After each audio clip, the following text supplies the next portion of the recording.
Kalau pameran di dalam, khususnya lokal, itu ada iuran 100 ribuan, 200 ribuan, 300 ribuan. Oh, di sana ada seorang anggota DPR disuap.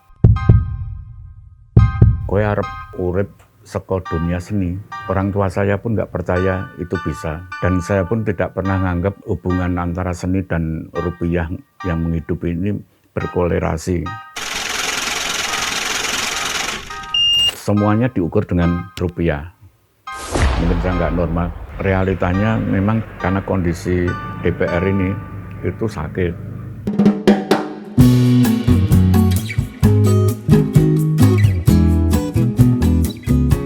Nama Alex Prataya, panggilannya Alex.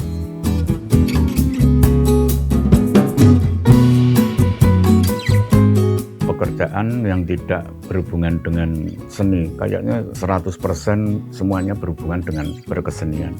Hasil mungkin nomor 2-3, tapi saya semuanya itu cara naluri hari per hari itu berhubungan dengan berkesenian. Itulah yang saya rasakan.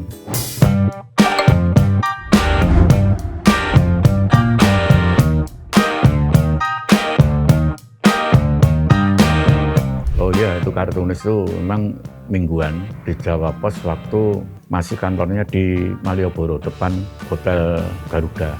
Jawa Pos itu Hatakawa, Mas Hatakawa itu adik kelas saya SMA 1. Saya kerja di Da Vinci, kartunis, saya ditawarin. Karena dia tahu saya dulu membuat ini waktu SMA, dia adik kelas saya. Nah, akhirnya diajak. Dulu tokohnya namanya Cak Jawab, Jawab Pos, Jawab pakai P. Cak Jawab itu tokoh style Jawa Timur, karena koran ini dari Jawa Timur, Surabaya. Saya menggunakan rumusan kartun gaya Jogja plesetan. Jadi plesetan itu kotak-kotak untuk ngisi gambar kartun. Misalnya, di sana ada seorang anggota DPR disuap. Kemudian kotak ketiga, ternyata anggota DPR ini disuapin sama perawat karena dia lagi sakit di kursi roda. Jadi antara suap, konotasi orang membayangkan penyuap itu negatif, tapi di sini realitanya memang disuapin karena kondisi DPR ini itu sakit. Hampir semuanya seperti itu. Isi berita-berita hangat selama seminggu saya rangkum, dimunculkan di hari Minggu sebagai bahasa visual atau bahasa kartun. Saya nggak ngerti, karena mulai TK, SD, SMP seneng gambar di dunia visual, jadi ngerasa desainer itu bukan sebagai profesi, tapi kayak kelihatan itu nyawa saya, jadi harus muni profesi kayak nempel hanya di permukaan. Ya pekerja seni mungkin gitu. Justru ya itu tadi mindset orang umum, pekerja seni atau profesi itu dikaitkan dengan finansial, itu baru saya mulai mungkin sekarang ini di usia 62 ini. Dulunya enggak, hampir semuanya non rupiah, membantu UMKM. Rupiahnya belakangan. Saya biasanya rupiah itu muncul bukan karena transaksi, karena kesulitan saya dari dulu itu jadi profesi profesional. Pak Alek regoni piro? Saya hampir tidak bisa menjawab dari dulu sampai sekarang.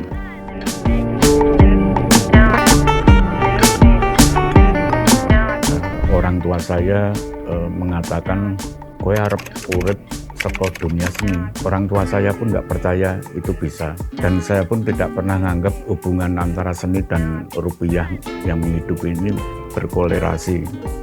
Berkesenian tuh ya tadi kayak jiwa, jadi nggak ada keterikatan dengan rupiah, dolar dan apapun gitu. Meskipun nantinya setelah jalan tuh bagian dari tim saya ngikut, tapi secara pribadi enggak.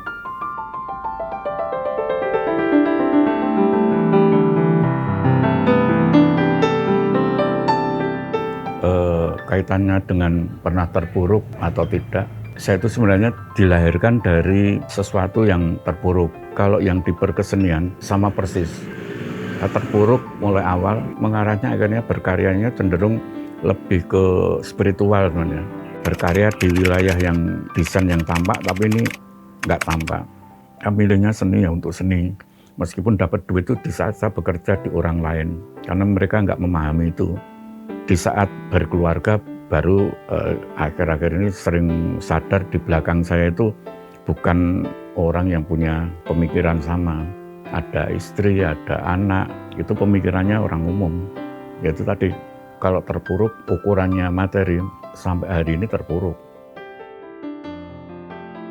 Hampir proses kreatif karya itu bukan langsung jadi, tapi banyak peristiwa sebelumnya yang muncul kemudian menjawab proses ini, itu baru dijalani.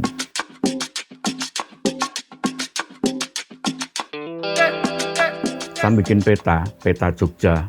Hampir semua orang tidak pernah tahu itu peta saya. Sampai sekarang bahkan teman-teman Arjok awal-awal itu menggunakan peta saya. Tapi nggak pernah tahu siapa yang bikin. Karena memang sengaja peta ini untuk Jogja. Yang pasti teman-teman terpancing kalau lihat peta ini, wah elek, aku lu HP. Harapan saya dulu gitu. Ternyata 10 tahun lebih nggak ada yang bikin. Bahkan teman-teman desain grafis pun itu melakukan hal yang sama, copy paste. Akhirnya ketahuan teman dari Jawa Pos, ngobrol di telepon. Akhirnya dipanggil, kenapa saya curiga. Ngobrol-ngobrol ternyata diwawancara tentang peta itu. Akhirnya satu halaman, di sini ada itu peta Jogja, Sumbangsih Kota Tercinta. Itu periodenya 15 tahun lebih, ketahuan itu. Kalau itu dikaitkan dengan rupiah, royalti 1 rupiah aja per peta. Kemudian kalau cetaknya 100.000, ya dapatnya 100.000. Tapi nggak pernah niatan untuk mengambil rupiah dari peta itu. Nggak memunculkan nama, kemudian itu yang jadi kendala. Sampai sekarang Sopo Alek hampir semuanya nggak pernah tahu, karena sangat personal. Saya memahami dulu tuh berkesenian tuh personal. Kemudian ini ada ini hadiah ulang tahun, rencana awal hadiah ulang tahun untuk anak saya. Itu era, ada makanan, ada macam-macam. Ini dulu juga awalnya nggak dirancang apapun, tapi kecintaan seorang bapak, orang tua ke anak. Setiap hari itu saya membuat foto menggunakan HP, minimal 1. Setiap makan dimanapun, diorak-orak foto. Saya melaksanakan ini kalau 2011 sampai 2012, ini lebih dari 10 tahun. Setiap hari, filenya saya simpen. Saya dulu awalnya untuk ulang tahun anak.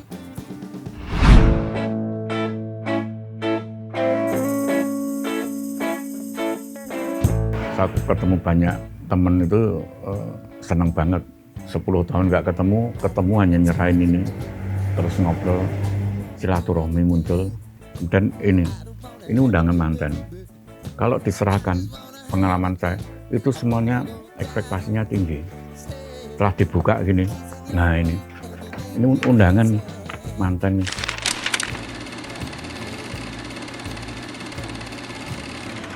50 tahun ke depan menjadi barang-barang langka yang dicari orang. Buku, ilmu, desain, semuanya sama. Tambah tahun, tambah mahal. Tapi teknologi biar jalan dulu. Saya memilih untuk menggunakan Corel Draw. Ada AI nggak pernah takut. Biar ini untuk yang muda, kita punya pilihan yang akhirnya nanti titik tertentu itu jadi sesuatu yang unik karena tidak ada orang yang menggarap menggunakan Corel Draw. Dari tahun 90 itu udah menggunakan Corel Draw sampai sekarang. Bahkan misalnya Corel Draw-nya hang rusak, ya kembali ke zaman batu, drawing, gambar. Saya yakin mereka bukan drawing, padahal jauh lebih dahsyat kalau menggunakan drawing. Artistiknya dapat, yang meletot itu dapat.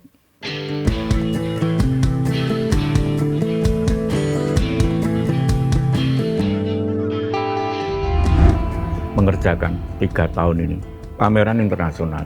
Tahun pertama di 22 negara, tahun ketiga ini 100-an lebih pameran di luar, poster khususnya. Kenapa bisa ke pameran internasional? Awalnya itu saya megang galeri baru, galeri pribadi namanya Leman.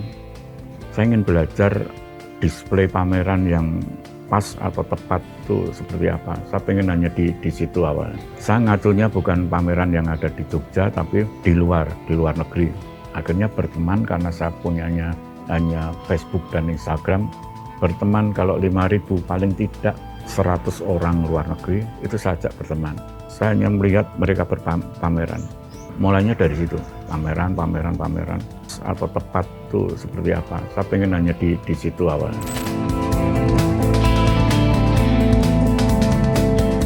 Kalau pameran di dalam, khususnya lokal, itu ada iuran 100 ribuan, 200 ribuan, 300 ribuan.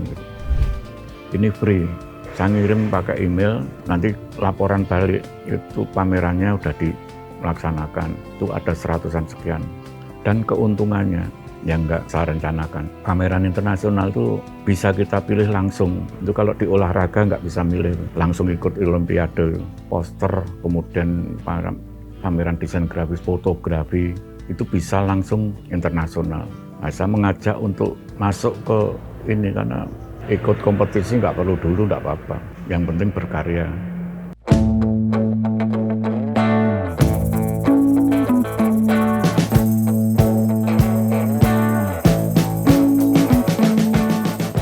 Saya pilihan berkesenian tuh jalani, karena jalan tuh kalau menyukai ya sukai sepenuhnya, jadi passion. Banyak orang tidak nyaman untuk bergelut yang berkesenian itu terlalu ribet, terlalu lama atau kurang instan. Itu pilihan. Tapi prinsipnya harus serius kalau saya. Saya sekarang baru nyadari, meskipun kalau mendengarkan orang bicara mungkin sudah lama, urip kuwi atau hidup itu hanya mampir ngombe. Jadi pahit manisnya hidup itu ya kita nikmati, itulah hidup. Ya disenangi, dicintai, harus berani mencicipi semua. Pendek usia kita itu. Saya sekarang merasakan mungkin 20 tahun lagi itu sudah bonus. Saya bonus yang cukup sudah mendapatkan kekayaan pengalaman hidup. Harus banyak digali. Bersama bermetamorfosa.